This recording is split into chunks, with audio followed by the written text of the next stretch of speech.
लेकिन जो नेट है ये साल में 2 बार होता है। और अगर आप असिस्टेंट प्रोफेसर बनना चाहते हैं तो जान लीजिए ये नेट जो है ये बाप है, सारे के सारे बच्चे हैं। अगर बाप की तैयारी ढंग से हो गई तो बच्चे अपने आप निकल जाएंगे। आई बात समझ में? A very warm welcome to all of you again on your YouTube channel bio beat. My loving friends, students, this video is especially dedicated to those aspirants who wants to become an assistant professor. A girl or student commented on another video to make a video on this particular topic, set or we can say SLET exam for becoming an assistant professor. As you know that most popular exam of our nation to become an assistant professor is NET, NET, National Eligibility Test, through which you can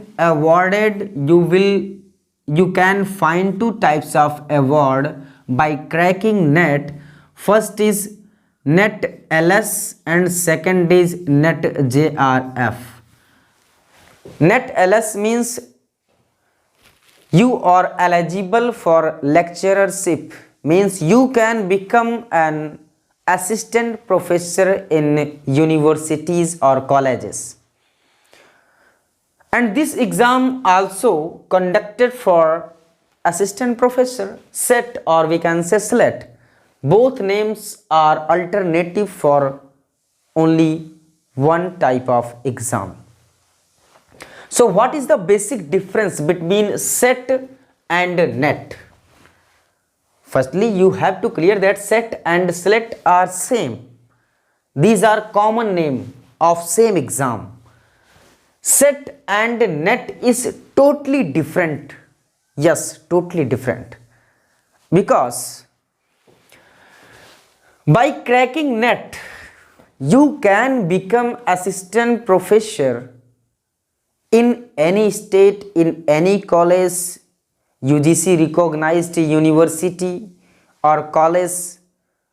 But after cracking SET, state eligibility test, you can clear your concept that state means राज्य पात्रता परीक्षा, और ये राष्ट्र level का होता है और ये प्रदेश लेवल का होता है। इस एग्जाम को क्रैक करके जिस स्टेट में आप एग्जाम क्रैक करेंगे उसी स्टेट में आप क्या बन सकते हैं? Assistant professor.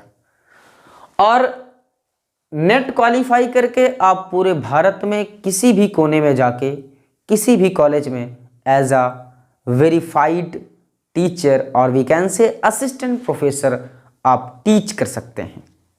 So this is the basic difference between both of these exams. And eligibility क्या होती है इस एग्जाम की? Same as NET. जो नेट की एलिजिबिलिटी है वही स्लेट या सेट की एलिजिबिलिटी होती है।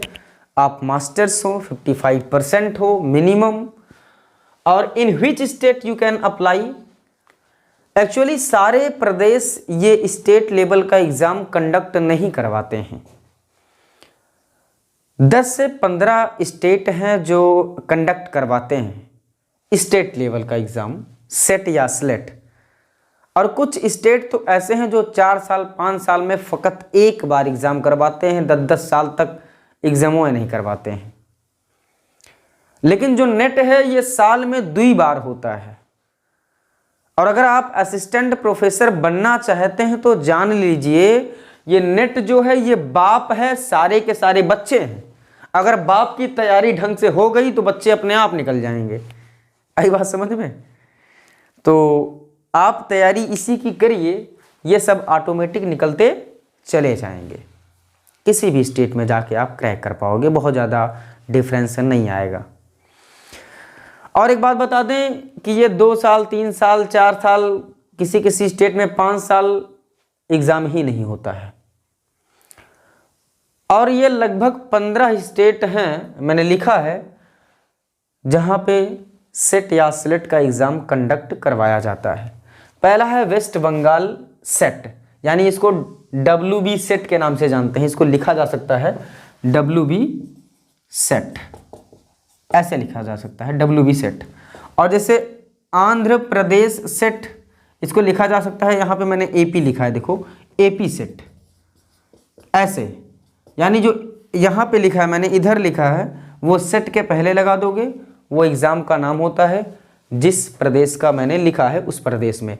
जैसे छत्तीसगढ़ सेट तो CG सेट बोलते हैं इसको, गुजरात सेट G सेट बोलते हैं, Himachal Pradesh set HP set बोलते हैं, जम्मू एंड कश्मीर सेट इसको बोलते हैं JK सेट, केरला सेट ही बोलते हैं, कर्नाटका सेट K सेट बोलते हैं, Madhya Pradesh set MP set बोलते हैं, महाराष्ट्र सेट MH सेट बोलते हैं, राजस्थान सेट ही बोलते हैं, तमिलनाडु सेट TN सेट बोलते हैं, और तेलंगाना सेट TS सेट बोलते हैं, और उत्तराखंड U सेट बोलते हैं। तो उसी प्रदेश के नाम पे सेट करते, सेट कर दो, चले जाओ सेट करते, और उस एग्ज़ाम का नाम बन जाएगा।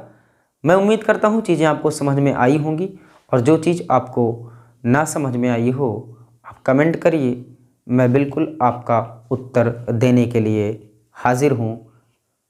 Lots of thanks for watching my video from deepest part of my heart. If you like, then hit the like button and subscribe my channel and share it with your friend.